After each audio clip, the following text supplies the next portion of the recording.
Welcomes to maths movie. Friends, आज नए वर्ष का शुभारंभ हो रहा है। तो सबसे पहले गुड मॉर्निंग, नमस्कार, आदाब, सत श्री अकाल।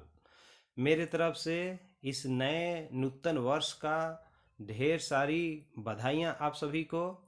और मैं चाहूँगा कि इस नए वर्ष में आप जो भी लक्ष्य प्राप्त करना चाहते हो वह अति शीघ्र आपको प्राप्त हो जाए। पूरा विश्व नए वर्ष के जश्न में डूबा हुआ है, तो आप भी जश्न मनाइए, लेकिन अपने लक्ष्य से मत भटकिए। फ्रेंड्स, यहाँ पर हम चलते हैं। आज बताएंगे आपको बिहार पुलिस कांस्टेबल परीक्षा, जो कि 21/3/2021 मतलब 21 मार्च 2021 को द्वितीय पाली में हुई थी। इसके हल प्रश्न पत्र को आज हम लोग इसमें देखेंगे, क्योंकि जो आगामी होने वाली बिहार पुलिस की परीक्षा है या जो भी अदर कंपटीशंस के एग्ज़ाम है, तो इस तरह के प्रश्न पूछते हैं। तो जो भी प्रतियोगी परीक्षा की तैयारी करते हैं उनके लिए यह फ़ायदेमंद होने वाला है। इसको जहाँ तहाँ जो भी ज़रूरत पड़ेगा तो हम लोग उसे व्याख्या भी देखेंगे और फिर इसका आंसर भी जानेंगे। फ्रेंड्स, अगर आपको अच्छा लगेगा तो आप लाइक कर देंगे, कमेंट करके बताएंगे, और आप कहीं भी शेयर कर देंगे, टेलीग्राम पर, फेसबुक, व्हाट्सएप ग्रुप, कहीं भी। और फ्रेंड्स, मुख्य रूप से सब्सक्राइब कर लेंगे। तो चलिए हम लोग स्टार्ट करते हैं बिहार पुलिस कांस्टेबल परीक्षा 21 मार्च 2021 का हल प्रश्न पत्र को इसमें देखेंगे। ठीक है, जो सबसे पहले यहाँ पर क्वेश्चन नंबर 1 देखते हैं। कौन सा प्रश्न पूछा गया था?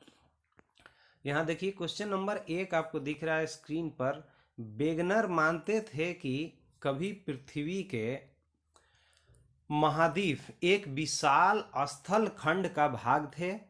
वेगनर ने इस बृहद महाद्वीप को नाम दिया था। कहने का अर्थ है कि वेगनर नाम के एक वैज्ञानिक थे, खगोलवेता थे। तो वे कहते थे कि पृथ्वी के सभी महाद्वीप एक विशाल स्थल खंड का भाग थे।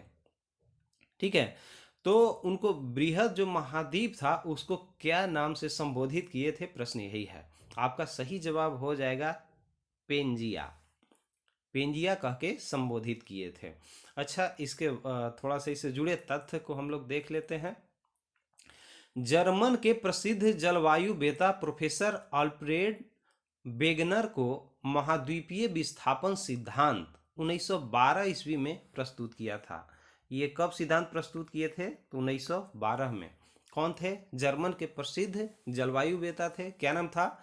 Professor Alfred. ठीक है, प्रोफेसर अल्फ्रेड वेगनर। इन्होंने सिद्धांत दिया क्या? महाद्वीपीय विस्थापन, मतलब किस तरह से विस्थापन हुआ। और इसको पुनः उन्होंने क्या किया? तो 1924 ईस्वी में संशोधित रूप प्रस्तुत किया, मतलब उसमें कुछ सुधार किया। कब किया? 24 में। कब? 1924 में। ठीक है, इस सिद्धांत के अनुसार सभी महाद्वीप अंतिम कार्बोनिफेरस युग से पहले एक विशाल भूखंड से जुड़े हुए थे, जिसको इन्होंने क्या कहा? पेंजिया का नाम दिया। क्या दिया? पेंजिया का नाम दिया। इस पेंजिया के चारों ओर एक विशाल महासागर घेरे हुए था, जिसे पैंथालसा कहा, जिसका अर्थ उन्होंने जल ही जल बताया। मतलब महासागर को नाम पैंथालसा कहा और उसका अर्थ क्या बोला? कि जल ही जल। तो इस प्रश्न से हमें ये जानकारी होती है। इससे जुड़े हुए और भी जो क्वेश्चन आएंगे उसको आप हल करेंगे, उसमें आपको मदद करेगा। अगला चलते हैं। क्वेश्चन कहता है, शेखर एक जीवनी अज्ञेय की कृति है। जो अज्ञेय साहब ने लिखा है, तो किस प्रकार लिखा है, किस प्रकार की कृति है? उपन्यास है, कहानी है, जीवनी है, नाटक है? इसी में से कोई एक ऑप्शन को आपको सिलेक्ट करना है। तो आपको मालूम है कि यह एक उपन्यास था। इनके बारे में भी थोड़ा सा जान लीजिए, शेखर सर के बारे में।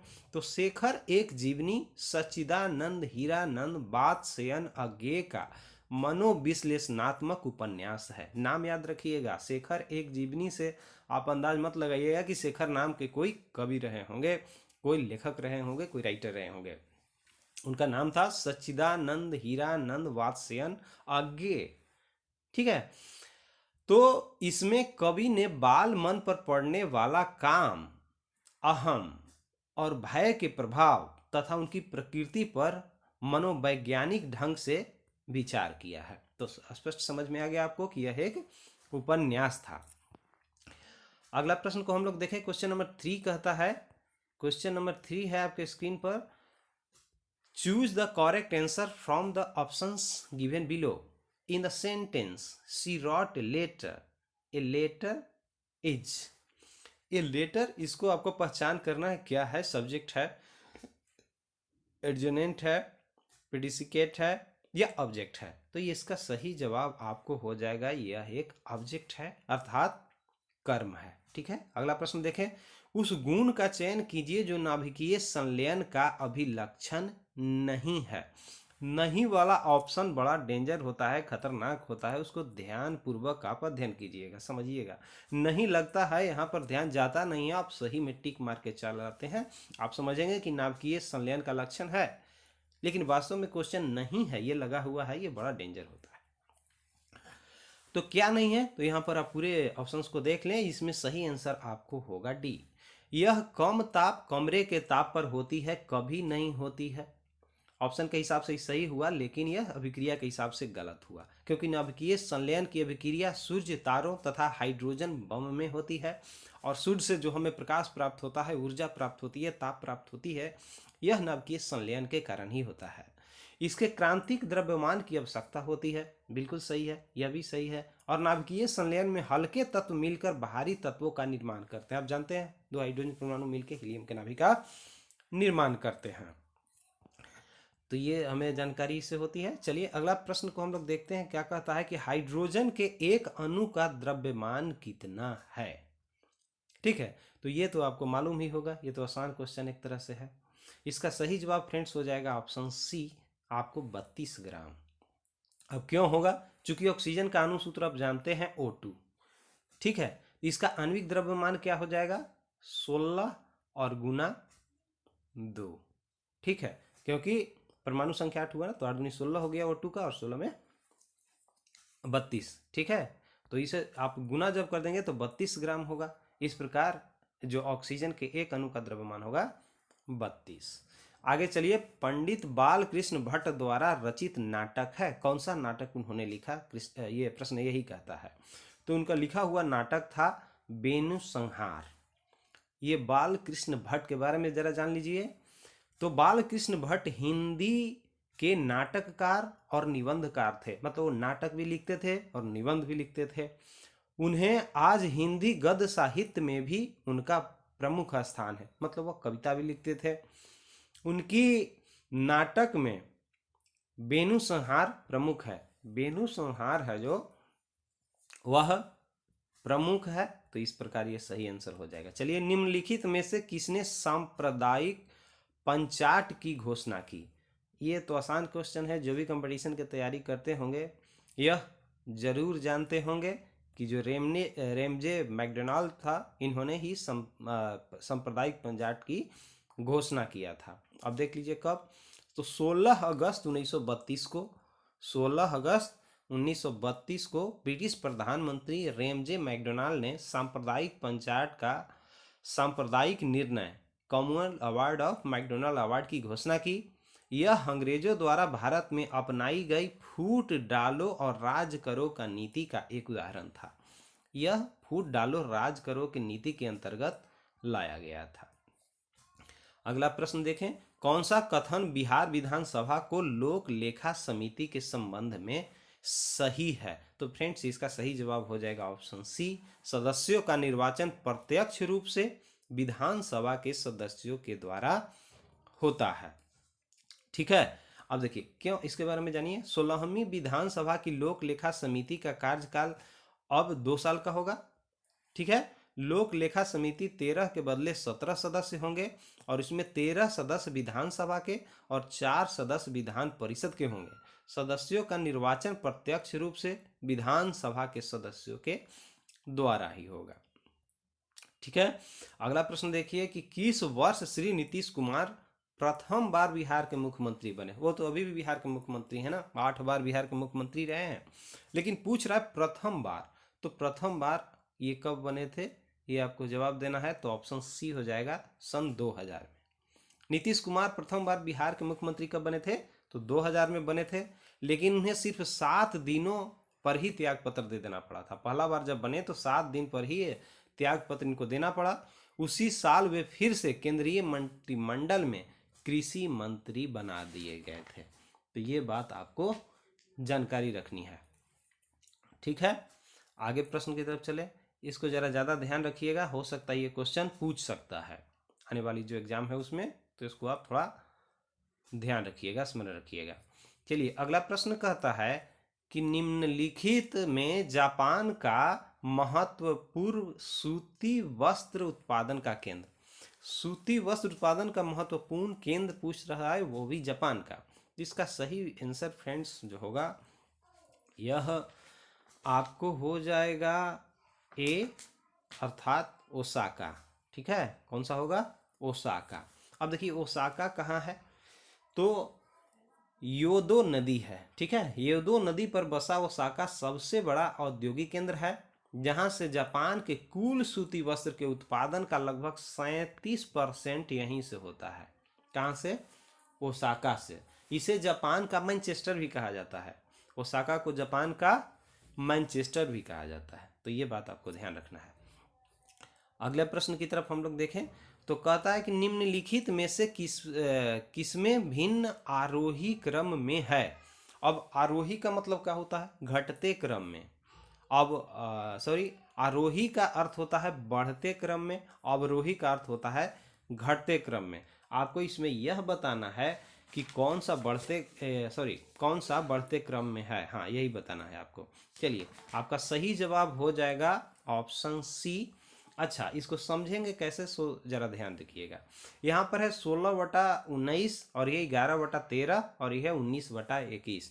तो बड़ी आसान रूप से आप इसको आरोही क्रम में व्यवस्थित कर सकते हैं।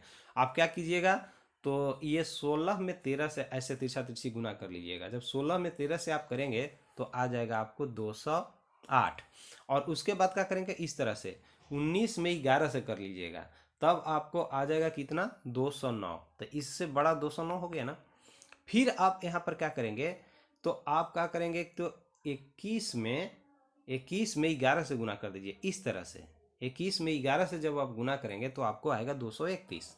तो यह इससे बड़ा हो गया ना, 231। अब लास्ट में क्या करना है कि 13 में 19 से कर लेंगे, इस प्रकार से गुना। जब 13 में आप 19 से फ्रेंड्स गुना करेंगे तो आपको आ जाएगा 247। और यह जो आप देख रहे हैं कि यह है क्या, तो यह है आरोही क्रम में है, बढ़ते क्रम में है। तो इस प्रकार से आप करके और बड़ी आसानी से छोटा बड़ा प्राप्त कर सकते हैं। ठीक है, तो इसके अनुसार ऑप्शन सी सही हो जाएगा। अगला प्रश्न देखिए, नीति आयोग का स्वरूप क्या है? नीति आयोग का स्वरूप क्या है, प्रश्न यह कह रहा है। तो इसका सही जवाब फ्रेंड्स आपका हो जाएगा ऑप्शन बी, परामर्शदात्री संस्था है यह।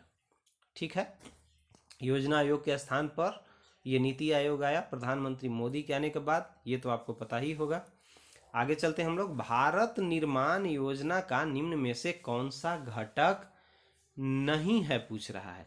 तो ये नहीं हो जाएगा आपका डी, कृषि विपणन इसका घटक नहीं है। आगे चलते हैं। भारतीय नीति आयोग का पदेन अध्यक्ष कौन होता है? तो इसका सही जवाब हो जाएगा आपको प्रधानमंत्री जी होते हैं। ठीक है, वर्तमान समय में इसके अध्यक्ष कौन है? तो श्री नरेंद्र दामोदर दास मोदी जी हैं। अच्छा, थोड़ी सी इस बारे में जान लीजिए। योजना आयोग की स्थापना कब हुई थी? तो 1950 में हुई थी। प्रधानमंत्री योजना आयोग का पदेन अध्यक्ष होते थे, और प्रथम जो पदेन अध्यक्ष थे वो कौन थे? पंडित जवाहरलाल नेहरू जी थे। पंडित जवाहरलाल नेहरू जी थे। योजना आयोग की जगह अब नीति आयोग अर्थात राष्ट्रीय भारत परिवर्तन संस्थान, इंग्लिश में बोले तो national institution for transforming India, इसको इंग्लिश में कैसे लिखते हैं?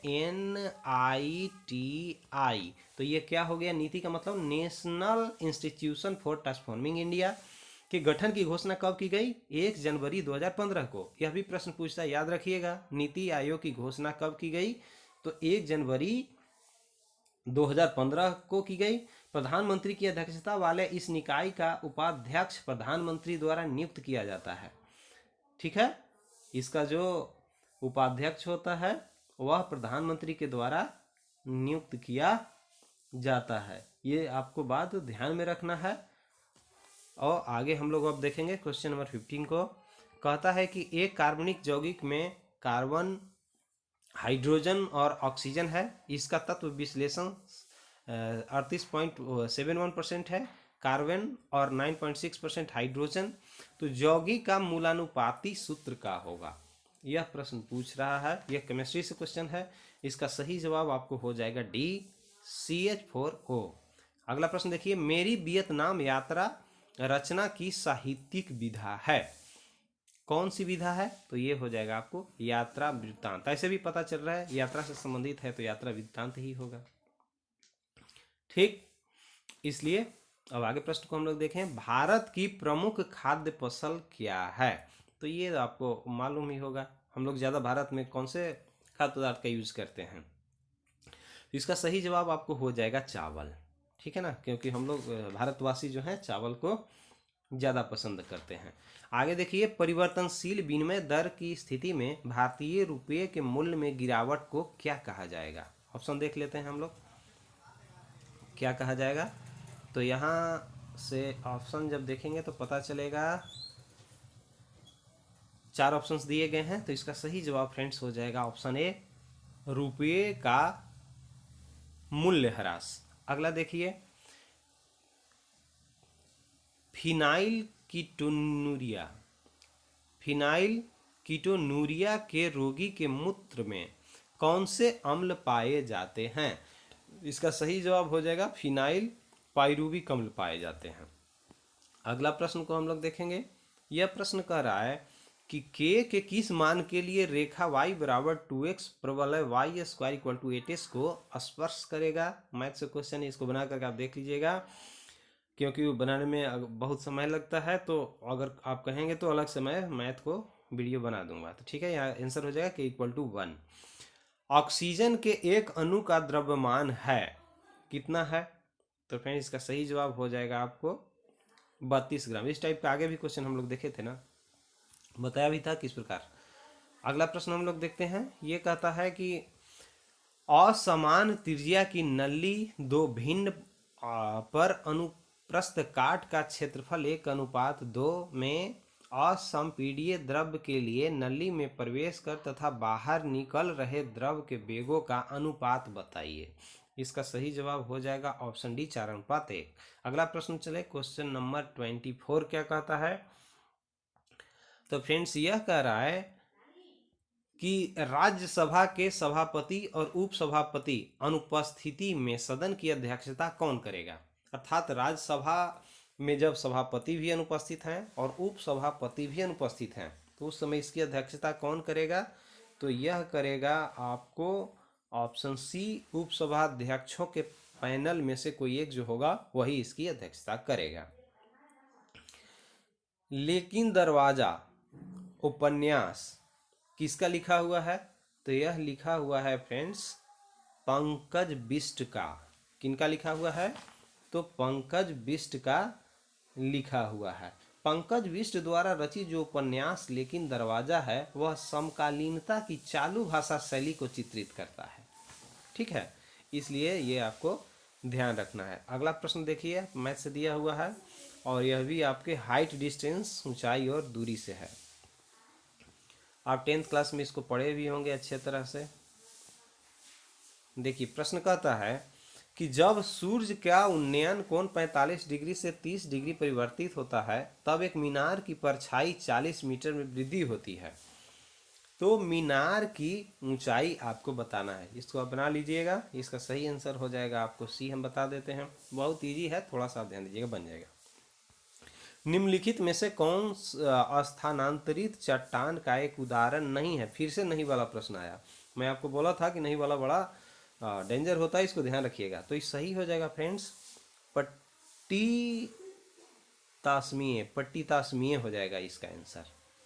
ठीक है, अब हम लोग इसमें थोड़ा सा इसको देख लेते हैं कि ताप, दाब एवं रासायनिक क्रियाओं के कारण आग्नेय एवं अवसादी चट्टान से कायांतरित चट्टान का निर्माण होता है। सेल स्लेट हो गया, साइनाइट हो गया, जिसको साइनाइडर नीस भी कहते हैं।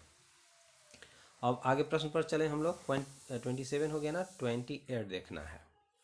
चलिए 28 क्वेश्चन नंबर। यहाँ पर हम लोग देखते हैं क्वेश्चन नंबर 28। यह कह रहा है कि यदि भारत में विदेशी मुद्रा की मांग बढ़ जाती है तो भारतीय मुद्रा रुपये का क्या हो जाएगा। तो फ्रेंड्स इसका हो जाएगा अवमूल्यन। ठीक है, अवमूल्यन हो जाएगा। ड्रेकॉन के कानून किस सभ्यता से संबंधित है। तो इसका सही जवाब हो जाएगा ऑप्शन बी, ग्रीस अर्थात यूनान से संबंधित है। आगे चलिए क्वेश्चन नंबर 30 कहता है कि यदि 0.5x इक्वल टू 3.2y तो x प्लस वाई बटा x माइनस वाई बराबर होगा किसके बराबर हो जाएगा। तो यह आपको हो जाएगा 37/27 के बराबर हो जाएगा। अगला प्रश्न देखें, एक WM आवृत्ति के प्रेषित संदेश को आयाम मांडुलित तरंग बनाने के लिए WE आवृत्ति के वाहक तरंग पर आरोपित किया जाता है। आयाम मंडलित AM तरंग की आवृत्ति कितनी होगी। थोड़ा सा बिहार पुलिस के लिहाज से कुछ टफ क्वेश्चन है, फिजिक्स से क्वेश्चन है। इसका सही जवाब हो जाएगा आपको बी। ठीक है, आगे देखते हैं हम लोग। लता का कोई भी गाना लीजिए तो उसमें 100% मौजूद मिलेगा। क्या मौजूद मिलेगा, यही प्रश्न पूछता है। तो यह गानपन मौजूद मिलेगा। लता मंगेशकर, लता कहने से मतलब क्या हुआ, लता मंगेशकर। ठीक है, तो आप याद रखेंगे गानपन। आगे प्रश्न की तरफ हम लोग देखते हैं। कह रहा है कि मानव जाति में निम्नलिखित में से किस प्रकार का लिंग निर्धारण पाया जाता है। तो किस प्रकार के पाया जाएगा, तो यह पाया जाता है XY। ठीक है, XY लिंग निर्धारण पाया जाता है। आप जानते हैं कि महिला में XX होता है गुणसूत्र और पुरुष में XY होता है। जब XX मैच करेगा महिला पुरुष का तो बच्ची का जन्म होता है, और जब XY मैच करेगा तो लड़का जन्म लेता है। ये आपको मालूम होगा।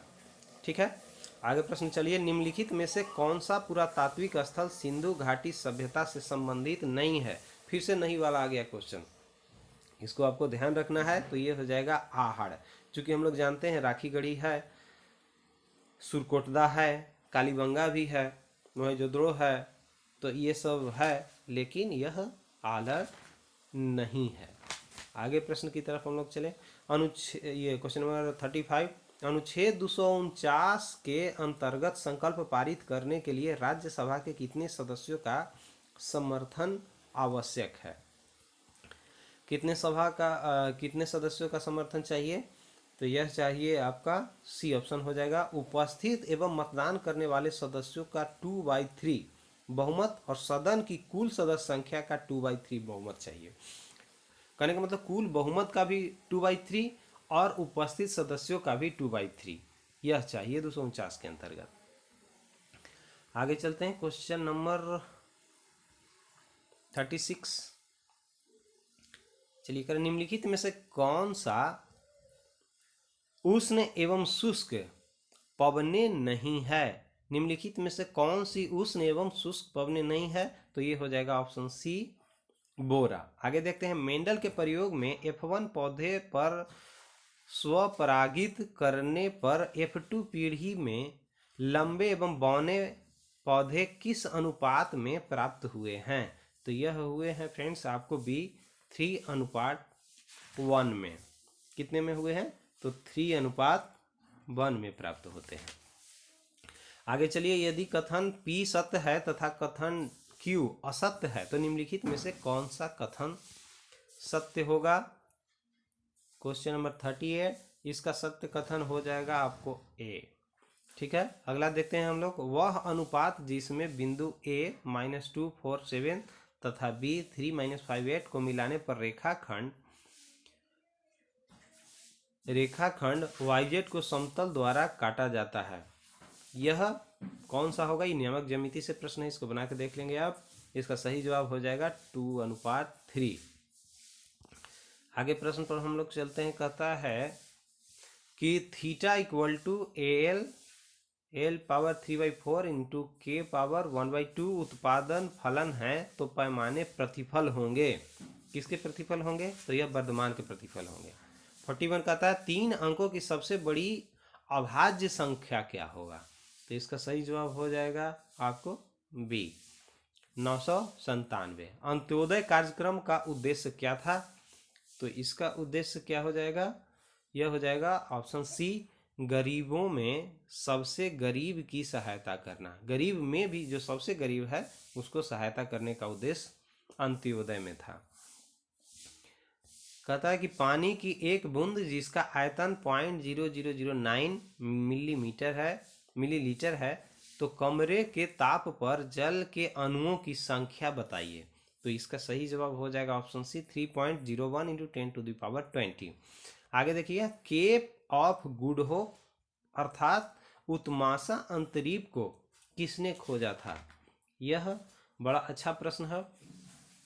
केप ऑफ गुड होप, उत्माशा अंतरीप, ठीक है, इसको किसने खोजा था? तो इसका सही जवाब हो जाएगा आपको बार्थोलोमियो डियाज ने, option C. Cape of Good Hope Africa के सुदूर दक्षिणी कोने पर एक स्थान है। कहाँ है? इस तरह से आप देखे होंगे कि अफ्रीका का मैप है, तो अफ्रीका के जो सबसे दक्षिणी बिंदु है यही केप ऑफ गुड होप कहलाता है। इस स्थान तक पहुंचने वाला सर्वप्रथम यूरोपीय व्यक्ति कौन था? पुर्तगाल के था, जिसका नाम था बार्थोलोमियो डियाज। ठीक है, तो ये बात आपको ध्यान रखना है। आगे कहता है कि किसी वस्तु का बाजार मांग वक्र होता है। किसी वस्तु का बाजार मांग वक्र जो है कैसा होता है? तो यह होता है व्यक्तिगत उपभोक्ताओं के मांग वक्रों का उदग्र योग के बराबर होता है। निम्नलिखित स्रोतों में से किसमें भारत सबसे अधिक विद्युत प्राप्त करता है? मतलब कि स्रोत से सबसे ज़्यादा विद्युत की प्राप्ति भारत में होती है, तो यह होता है तापीय स्रोत से सबसे ज़्यादा विद्युत प्राप्त भारत में किया जाता है। अब आगे हम लोग देखते हैं क्वेश्चन नंबर 47। क्वेश्चन नंबर 47 क्या कह रहा है? तो यह कह रहा है कि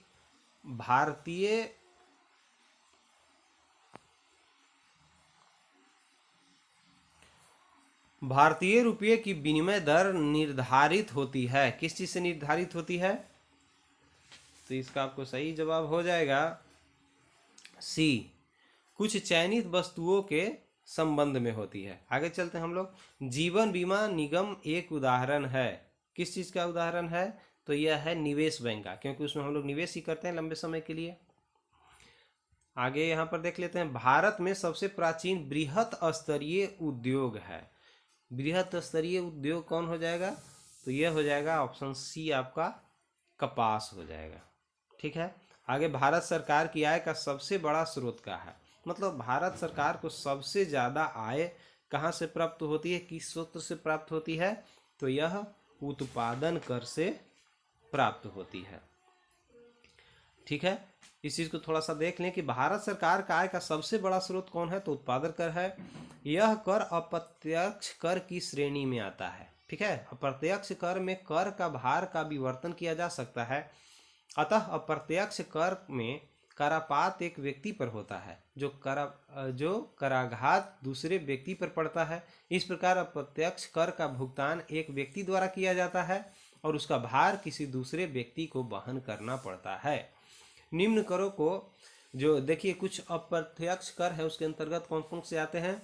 तो उत्पाद कर आएगा, बिक्री कर आएगा, मनोरंजन कर आएगा, सीमा शुल्क हो गया या प्रशुल्क, ये सब क्या हो गए?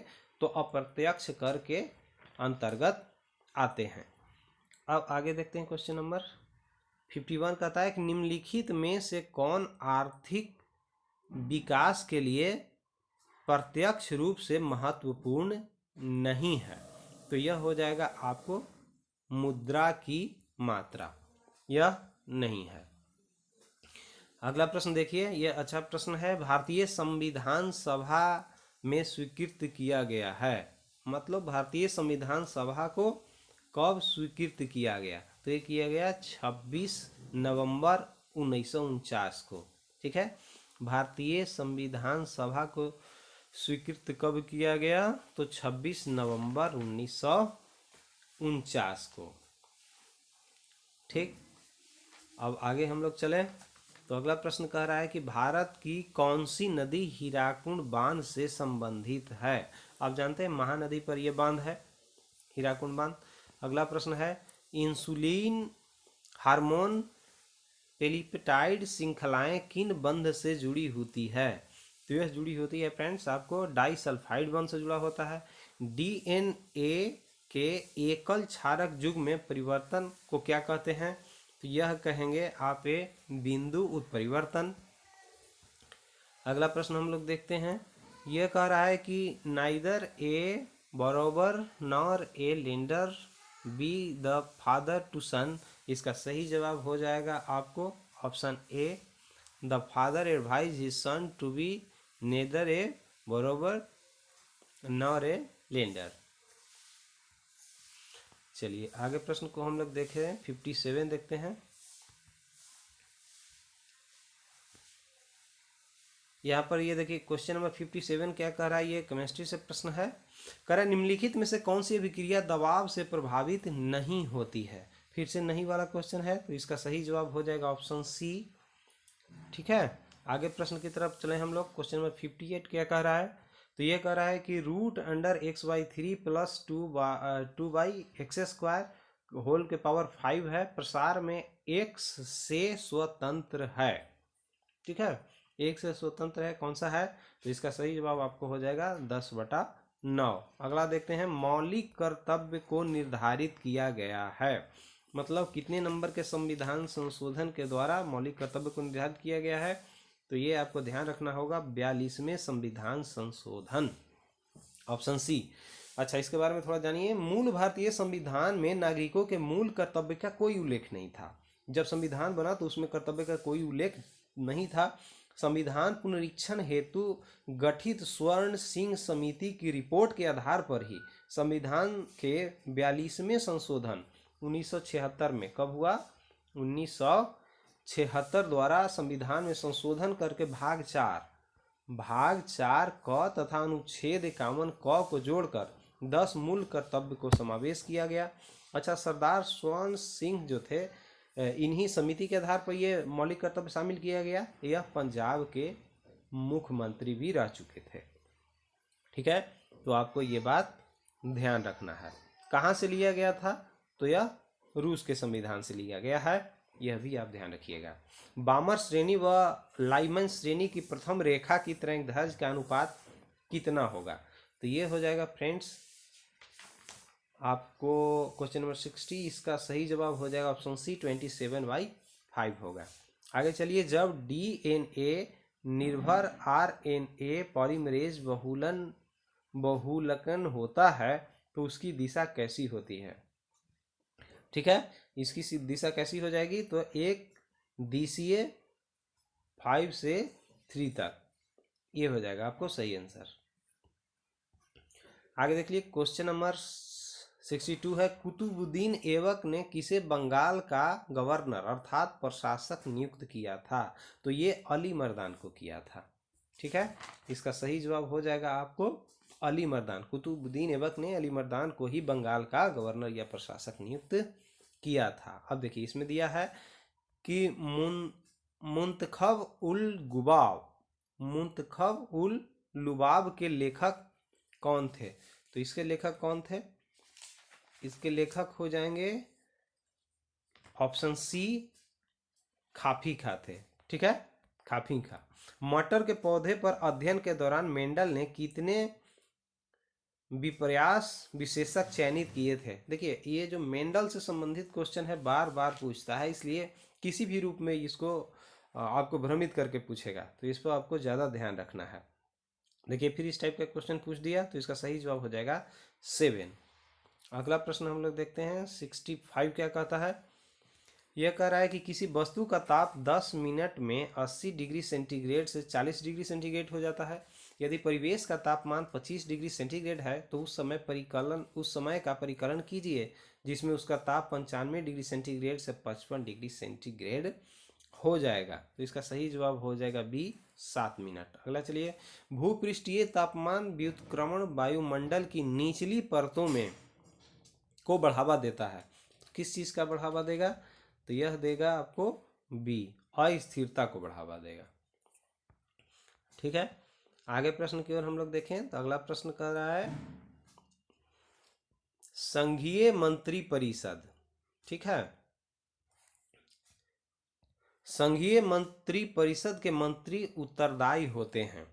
किसके उत्तरदायी होंगे, ये तो आसान ही क्वेश्चन माना जाएगा। यह हो जाएगा आपको राष्ट्रपति के प्रति उत्तरदायी होंगे जो मंत्री होंगे। आगे चलिए, यहाँ भारत के राष्ट्रपति को यह अधिकार नहीं प्राप्त है कि, क्या प्राप्त नहीं है, तो इसका सही जवाब हो जाएगा ऑप्शन बी, न्यायालय के न्यायाधीश को हटाने का। यह राष्ट्रपति के अधिकार क्षेत्र से बाहर होता है। अगला देखते हैं हम लोग, परजीवी गाय रोजी के दूध में मिलने वाला प्रोटीन क्या है। परजीवी गाय रोजी के दूध में मिलने वाला कौन सा प्रोटीन है, तो इसका जवाब हम लोग देखेंगे, ऑप्शन देख लेते हैं पहले। तो ये हो जाएगा आपको 69A। ठीक है, मानव अल्फा लैक्ट एल्बुमिन। ठीक है, आगे देखते हैं, समग्र पूर्ति निर्भर करती है, किस चीज़ पे निर्भर करेगी, तो ऑप्शन डी इसका सही जवाब हो जाएगा। आप देख लेते हैं ऑप्शन में, यहाँ पर हो जाएगा केवल 2 सही जवाब होगा, और 2 में क्या है, तो यह है अर्थव्यवस्था के उत्पादक क्षमता पर। ठीक, आगे देखते हैं, बहुलवादी विचारधारा समर्थन करती है, किस चीज़ का समर्थन करती है, तो वर्ग विहीन और राज्य विहीन समाज का समर्थन करती है। अगला प्रश्न हम लोग देखते हैं, लिखा था निम्नलिखित में से किस स्थान पर पुनः चक्रण, निम्नलिखित में से किस स्थान पर पुनः नामकरण अलाउद्दीन खिलजी द्वारा खिजराबाद कर दिया गया। ठीक है, किसको खिजराबाद कर दिया गया था, तो यह कर दिया गया था आपको चित्तौड़ का नाम। ठीक, पुनः नामकरण क्या कर दिया गया था, चित्तौड़ को खिजराबाद।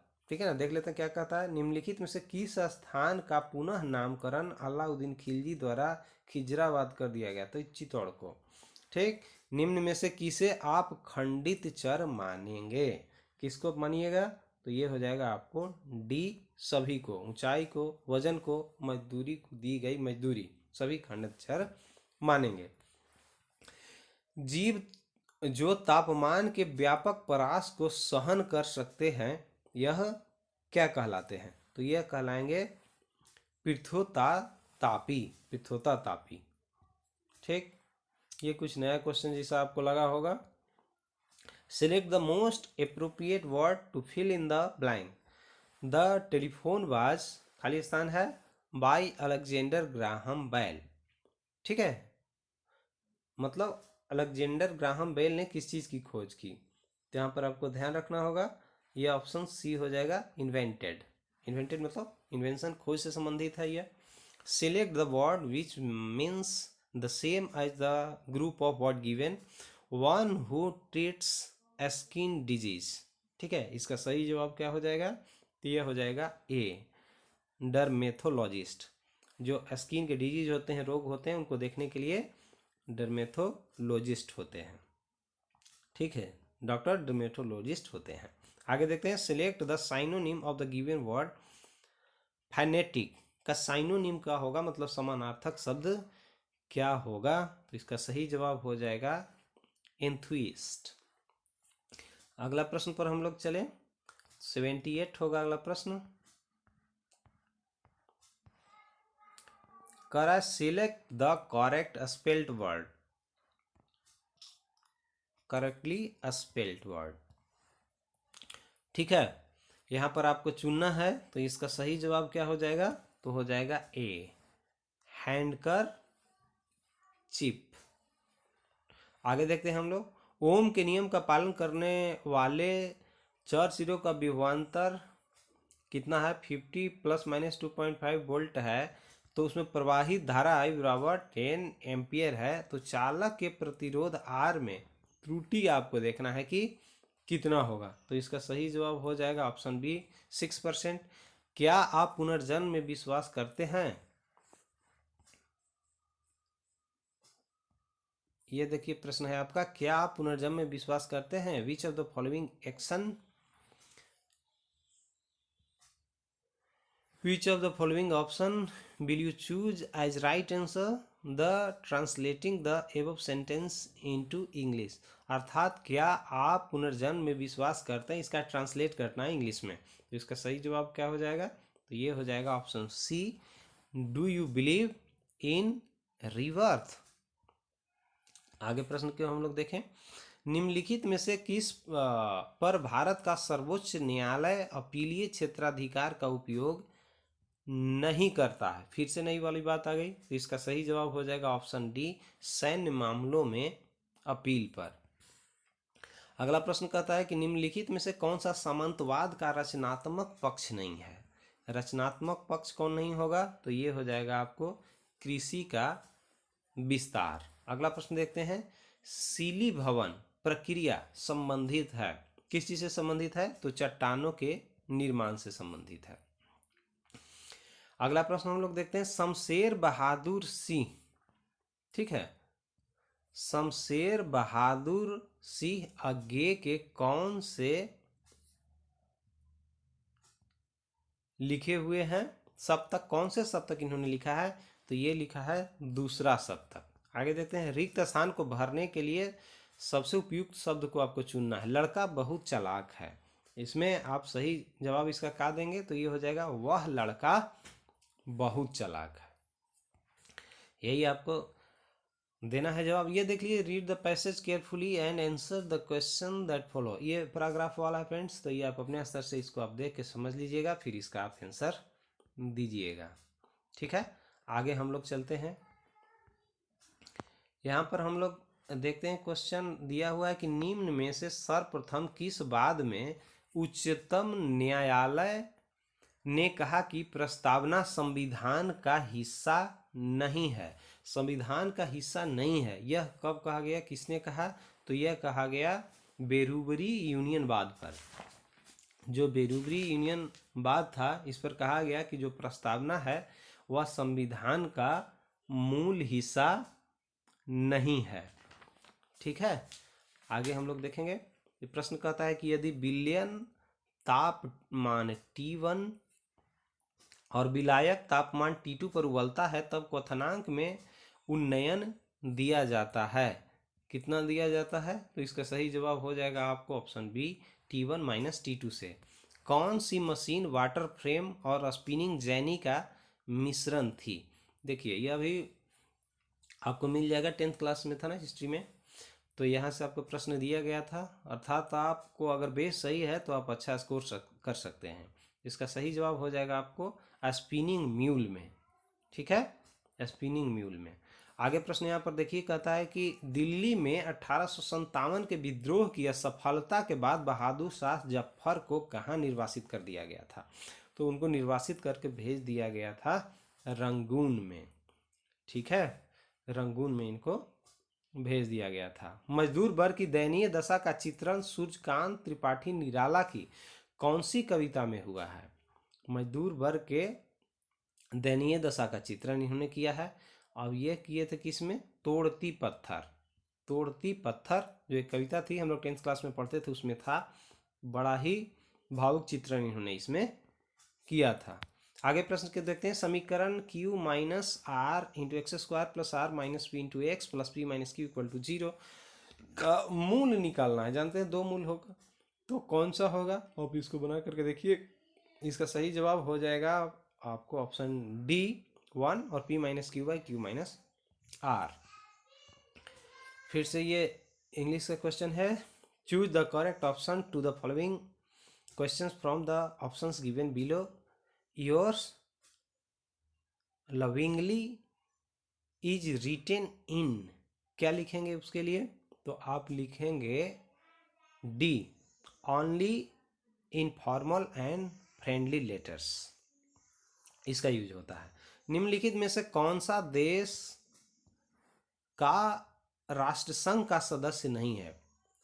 निम्नलिखित में कौन सा देश राष्ट्र संघ का सदस्य नहीं बना? राष्ट्रसंघ का कौन सदस्य नहीं बना था? तो ये आपका सही जवाब हो जाएगा संयुक्त राज्य अमेरिका।